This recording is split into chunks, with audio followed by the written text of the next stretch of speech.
I just got an email on my husband's iPad that his water was going to be shut down for repairs at his apartment building, but we live in a house and have not rented in over a decade, so what's going on? So, my husband is on a trip with one of our sons and his brother to visit their mother, and I was cleaning up the den when an email notification popped up on his iPad. It was an email from an apartment complex stating that they would be temporarily closing down the hot water for repairs, sent from one of those automatic senders that you can't reply to. It was addressed to my husband, with his first and last name. The thing is, we own our house, we haven't rented in over 10 years, and even then, it wasn't at this place. Where my husband is, upstate NY, there isn't any service. I tried to send him a picture of the email, but it won't go through. I called him and spoke to him for a bit. Service was choppy, but I managed to explain to him about the email, and basically, all he said is that it must be a mistake and they had the wrong email.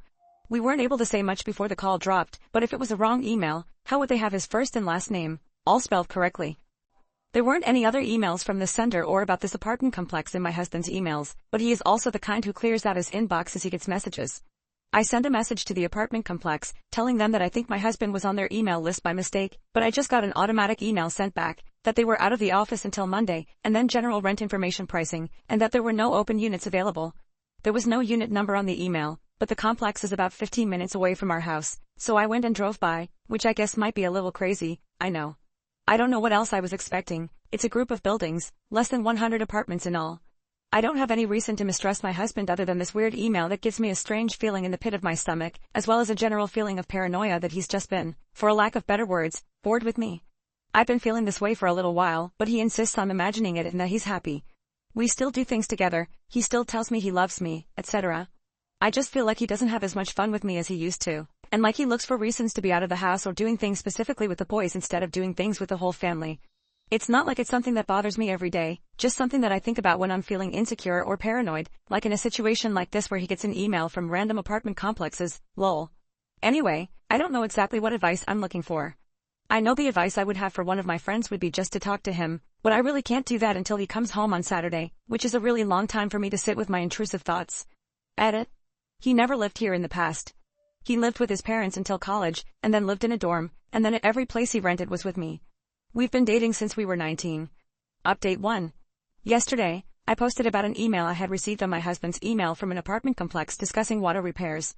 My husband, who is upstate visiting his mother until Saturday, has next to no cell service, so I haven't been able to talk to him about any of this other than saying that the email must have been a mix-up. My friend called and got his apartment number from the emergency maintenance number, and both of us went over to the apartment. My friend knocked, and a girl answered but didn't open the door, just looked through the bell camera. My friend said she was there looking for Adam. The girl said that Adam wasn't there but wouldn't give her more information than that, which I understand. My friend was just a total stranger at her door. When we left, I could see her looking out the apartment window at us. I tried to call my husband 1,000 times yesterday, and nothing went through. The few times the call did pick up, the service was so bad you could barely hear anything. So I'm headed upstate to confront him in person. I have a copy of the email, as well as a photo of the apartment, and a recording of the girl saying that Adam wasn't there, which confirms to me that she knows him. If this is somehow all a big misunderstanding, I'm going to have my husband explain it to me in person, instead of waiting until he comes home. Edit. To everyone telling me that I should just wait, not confront him, or talk to her first, he's my husband, the father of my children. If I'm going to find out that he's cheating on me, it's going to be from him. I understand what the situation probably is. I understand that he's probably going to try to lie to me. I'm not a moron.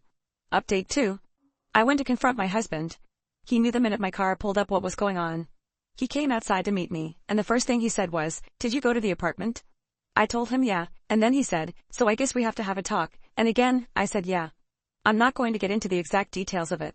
It was a long talk and it involved a lot of emotions, but she is his girlfriend. They've been together for 4 months. She is under the impression that we are separated and going through the divorce process.